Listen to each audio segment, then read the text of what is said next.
What is up, YouTube? Welcome back to the channel. Today I wanted to give you all a little bit of a walk around of the XJ, and a little bit later on we're going to do a front coil swap to kind of get rid of that little bit of grandpa lean this thing's got. So y'all stick around and check it out.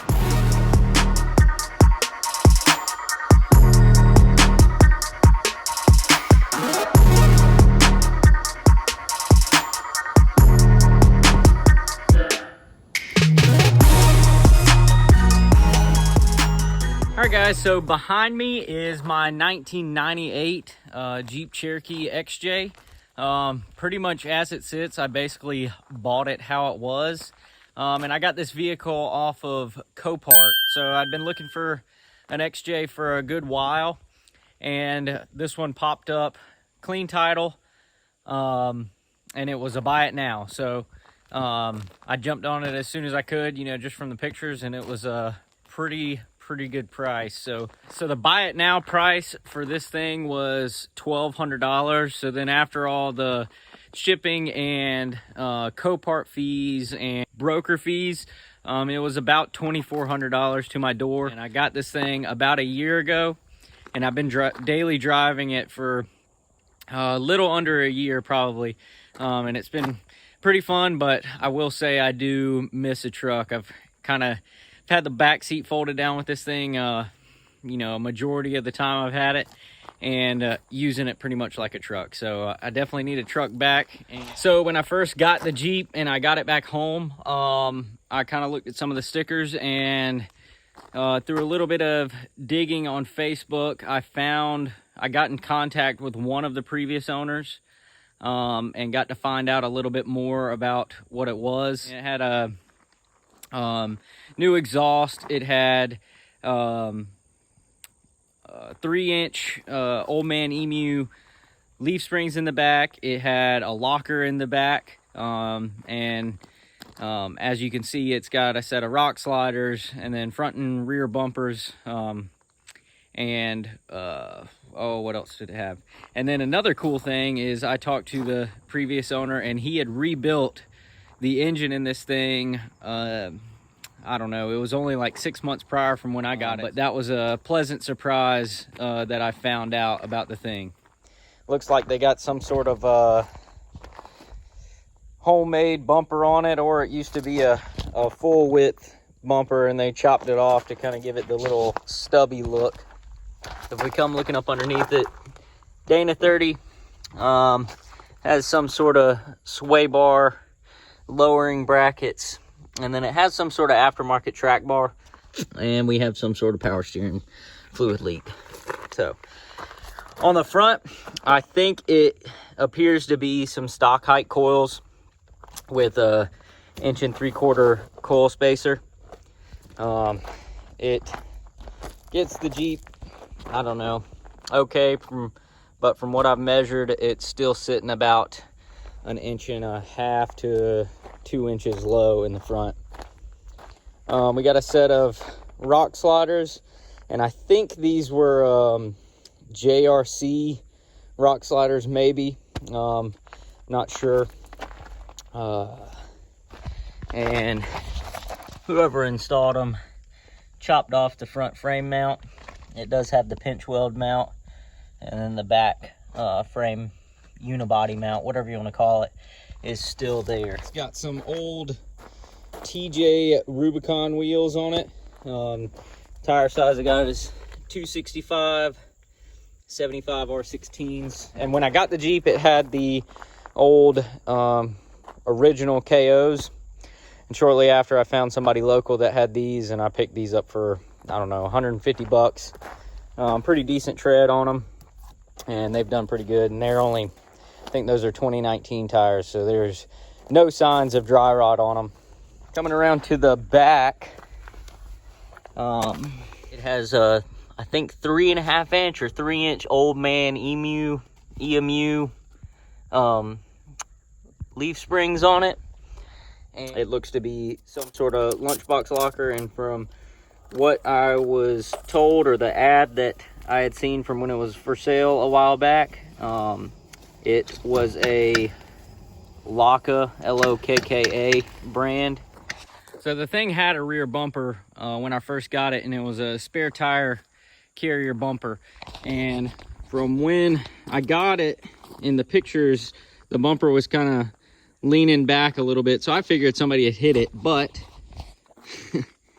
when I got it home, I noticed that it had ripped the bolts out, and so I was wondering like what the heck had happened there. But further digging, I noticed that the Jeep rode kind of rough, you know, when I was just driving it up my driveway, and I looked underneath, and the daggum thing did not have shackles. Guys, it was solid mounted leaf springs. Like, this thing was basically like a brick in the back with just a little bit of bounce.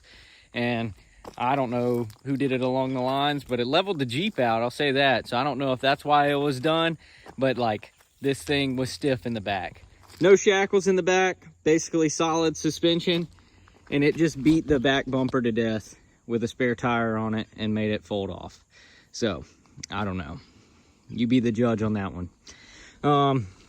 But scored the hitch at our local pull and save, you know, paid maybe 20 or 25 bucks for it.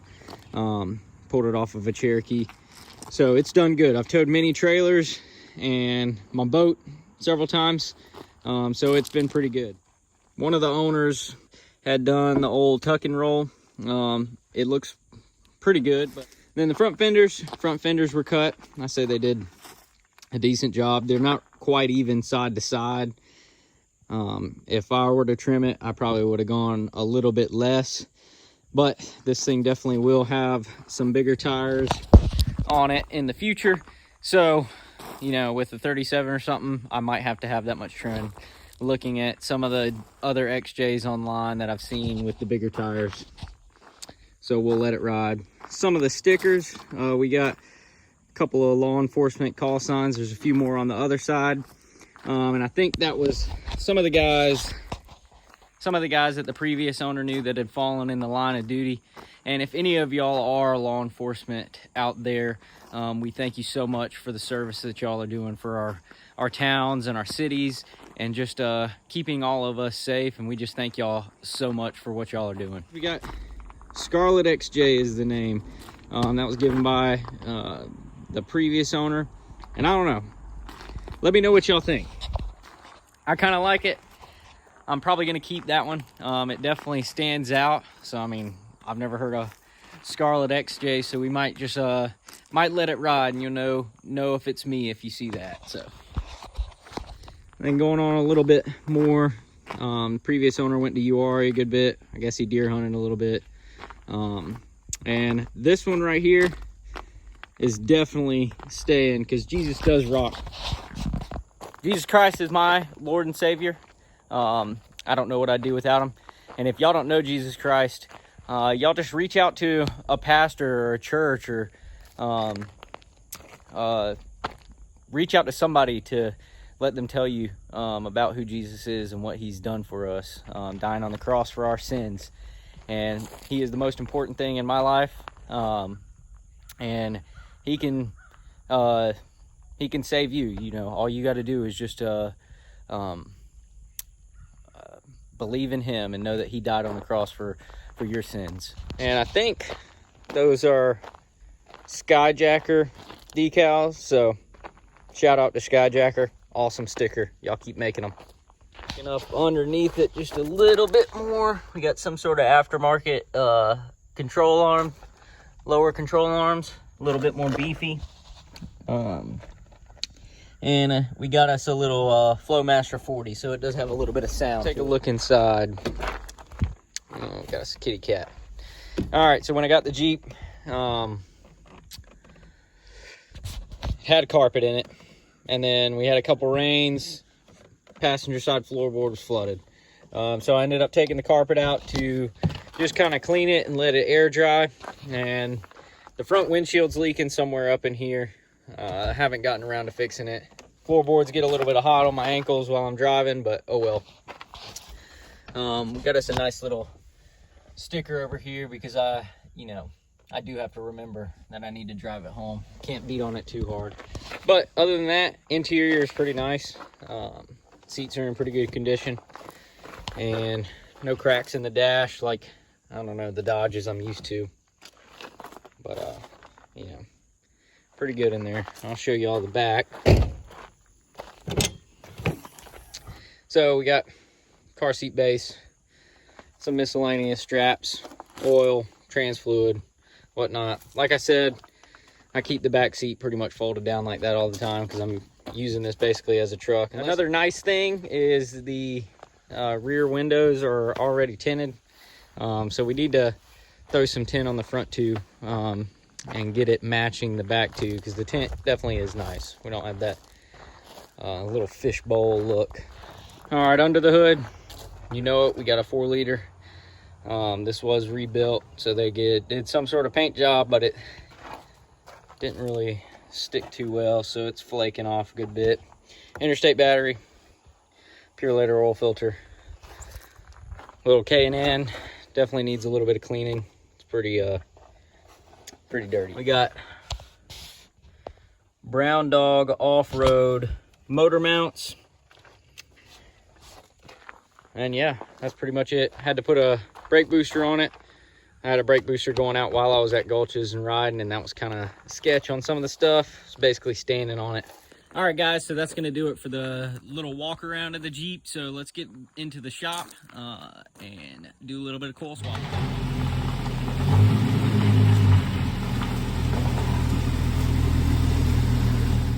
All right, guys, so what we got here is some iron rock coils. I bought them used off my buddy. I believe they're 4-inch coils. He had bought one of their long arm kits and wanted metal cloaks, so got these from him a little bit cheaper than buying them off the shelf, so we'll run them. And looking at this, I was doing a little bit of measuring.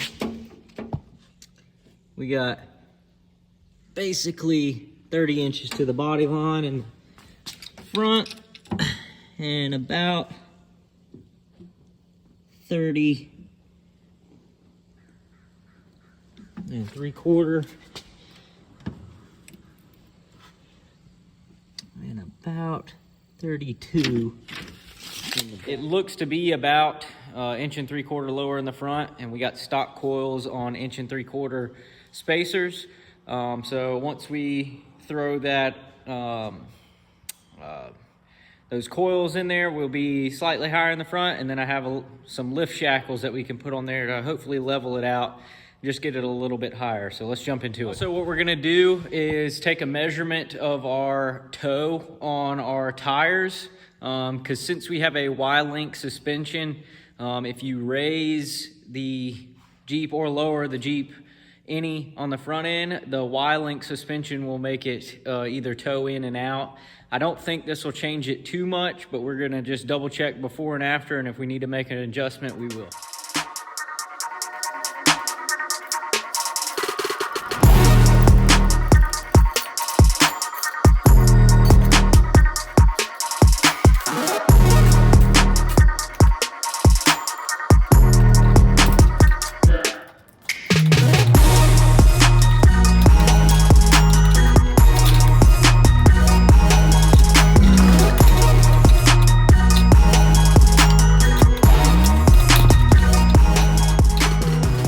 All right, guys, so what I did, disconnected the shock.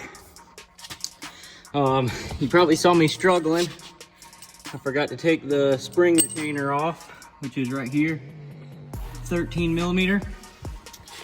I also disconnected the track bar because the axle wasn't drooping low enough. Then when I got it all the way down, I had to stand it on a little bit and kind of struggle to get the shock, the spring out the back. But we're gonna go ahead and retain this spring back down, throw the shock back in, and do the other side.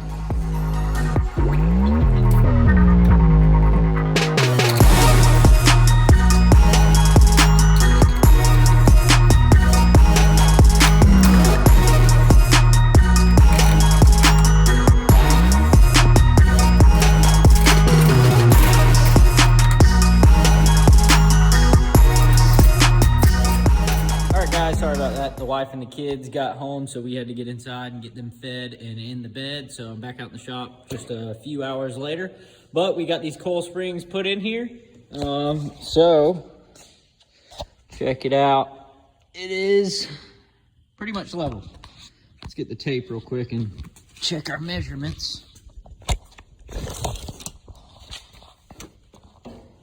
So before, we were at about 30 inches. Now we're at about 31 1/4. And the back, we're at about 31. And the very back, that's about 31 3/4. So I don't know if that's just meant to be a little bit higher, but if you look down the Jeep, it's pretty much level if you're looking at the tires compared to the body lines. And while we were in there, we just went ahead and took the sway bar completely off. And another thing I want to point out is to get this passenger side coil out, had to disconnect the drive shaft because the slip yoke had bottomed all the way out when I was trying to droop the axle. Since we have short arms still, the swing of the axle is a little bit more dramatic than if you had long arms. So be sure to disconnect your front drive shaft if you're trying to do a coil swap. So now we got straight coils, no coil spacers, and we don't have to deal with a sway bar anymore. And I've been driving around without the sway bar for a good little while, and I can feel a little bit of body roll in it, but it's not too bad. Yep, so let's get this hood slammed down and backed out and see how it sets from a distance. All right guys, so I did just check the toe measurement. I forgot to do that just a second ago, but I checked it and it changed it about 1/4 inch in. So we're gonna just loosen up the tie rod bolts and stretch this tie rod out just a little bit more.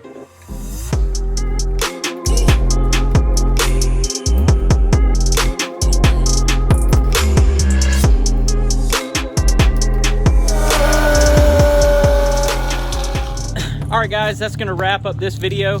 I hope y'all enjoyed the little bit of a walk around we did on the Jeep and the coil spring swap that we did to get that front end up. And I mean, I have to say that thing's looking pretty good. No more grandpa lean on it now. But this basically goes to show you don't really need that much to have fun off-roading. If y'all haven't seen the videos that I've made of us going to gulches a couple times with this thing, y'all go to my channel and check that out. And while you're in there, hit that subscribe button.